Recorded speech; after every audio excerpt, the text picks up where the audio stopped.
There could be a few reasons why Donald Trump has been going off on Twitter. I think, though, the new news coming out of the New York Times having to do with internal campaign polling might be one of the reasons. So take a look at this. After being briefed on a devastating 17-state poll conducted by his campaign pollster, Tony Fabrizio, Mr. Trump told aides to deny that his internal polling showed him trailing Joe Biden in many of the states he needs to win, even though he's also trailing in public polls from key states like Texas, Michigan, and Pennsylvania. So we're talking about two sets of polling here. Some is the public stuff that you've seen where he's trailing both Joe Biden and other candidates in a number of different states, important ones he needs to win.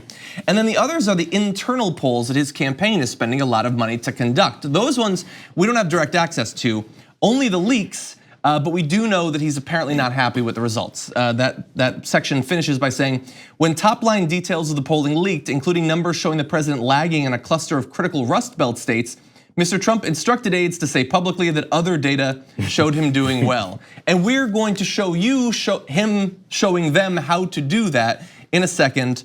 What do you think about that? Well, this is like triple whammy for him. First of all, he's got to deal with the fact that this internal polling shows that. Oh, gut punch. Okay, then the second strike is he has to try and convince all the people that work for him internally, hey, don't talk about this. I need you guys to make sure you lie for me publicly so that I don't look bad, because that's all he's concerned about. Number three, third gut punch, someone in the meeting that I told to not talk about this leaked it. That I did this, that I'm trying to tell them about the public, so the negative numbers come out. The fact that I'm butthurt over it has come out, and that I'm insecure about it all, it's all come out because he hates leaks. He hates that his internal people that are supposed to be afraid of him aren't necessarily afraid of him and actually probably hate him. So he can say the deep state is the people that don't like him, but once your campaign team is like, oh God, let me just go ahead and talk to someone about this because this is crazy, then he's got to deal with all three levels of this, and I love it.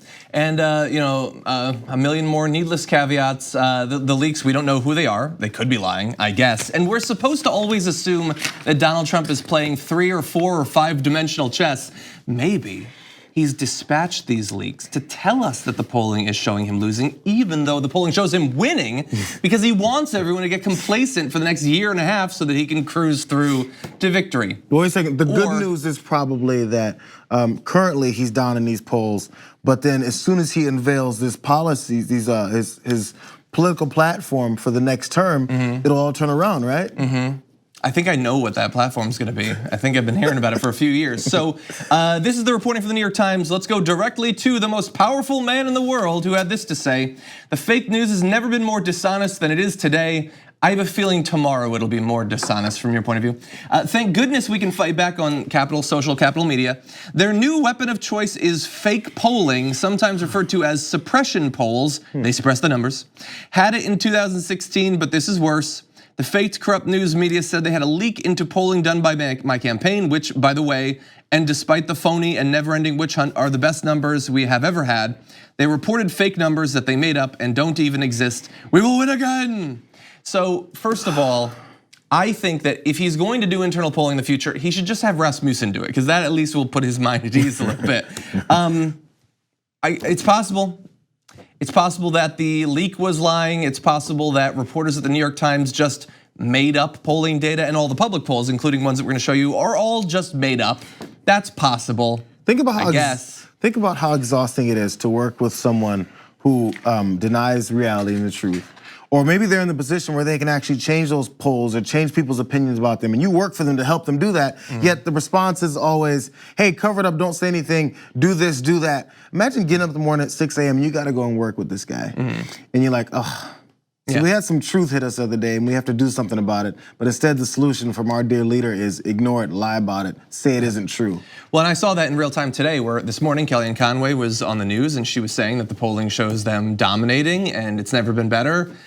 None of that's true. She's good at her job, I'll give her that. We've got some more. It's an opportunity to do something. It's so crazy. If you're confronted with a problem in your work life, you have an opportunity to fix it. Instead, you just decide to do nothing. Yeah, well, I would also say that Donald Trump is blessed by the fact that, at least in the large numbers, the economy is fine. Not in terms of wages necessarily, but in terms of unemployment, it's fine. How easy would it be if you were Donald Trump, if I were Donald Trump, to just do a couple of symbolic things to get a few of the people who don't really pay attention to politics that much to cross over and support you? He could easily do it with a few things. He doesn't want to. Instead, he wants to try to get elected on cruelty and fear and xenophobia and all of that, which I guess, to his credit, is more authentic for him. And I just want to briefly say, from time to time, we will criticize individual polls. We just made a joke about Rasmussen. That joke is founded in the fact that back in the 2016 cycle, out of I think 26 major pollsters, they were the least accurate. Okay, so we joke about their inaccuracy, which has been demonstrated historically over the course of years, if not decades. And in individual polls, you can dive into the crosstabs and you can take issue with the way that they conducted it. But I have no interest in the people, whether they started in 2016, some of them are still here, where they're just like, polls don't mean anything. No poll means anything. I mean, after all, the polls showed that Hillary Clinton was supposed to win and she didn't. Okay, the polls showed her winning by a couple of points nationally, which she did. And they showed when you got down into individual states that it was pretty close and they only needed to be off by a point or two for him to have the extremely narrow wins that he did. If you want to take that and run with it to say, I never have to take seriously or even think seriously for a second about a poll, feel free to do that. You'll remove some of the cognitive load from the rest of your life. You're probably not going to be accurate in your analysis of politics though. Anyway, let's move on to a little bit more of his whining and complaining, because as we said, it would be really easy for Donald Trump to sail into a second term if he really wanted to, but he's taking a different route. Unlike nearly every recent modern president, this is coming from the New York Times, by the way, who sought re-election, Mr. Trump rarely, if ever, speaks to aides about what he hopes to accomplish with what would be a hard-won second term. His interest is entirely in the present and mostly on the crisis of the moment. That's in line with what we know about his attention span, basically. He also has complained about traveling too much, but then lashed out at aides demanding to know, why am I not doing more rallies?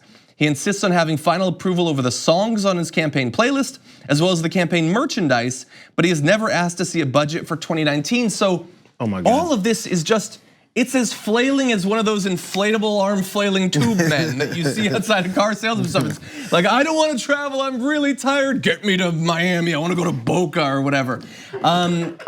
I don't have any plan for what I'm gonna do with 4 more years of the presidency, but I'm really interested in what color the wall is gonna be and what sizes we stock on hats and socks on the website. I'm telling you, this is childlike. I'm gonna compare each levels of this to a kid, and my kid is way more mature than this guy. He complained about traveling too much. If you're in the car too long with my kid, he goes, I'm so tired of driving all day. Okay, number one, he lashed out about asking, when are we gonna do more rallies? He wants more parties. My kid's like, hey, I wanna have more parties. When am I gonna be able to go to my friend's house? You complain about going to your friends, have more fun. School is too long. Then he goes, after that, because he's traveling too much, but then rallies, obviously those two things collide. Then he wants final approval of songs. My kid loves his playlist. He says, here, can I listen to music in the car? He always wants to take my music and play his, number 3. And then lastly, he wants campaign merchandise, but never asks to see the budget. He's like, hey, I wanna buy this. Hey, let me buy that $150 jersey. I said, do you have $150 to spend on this jersey? He doesn't care. Where does money come from?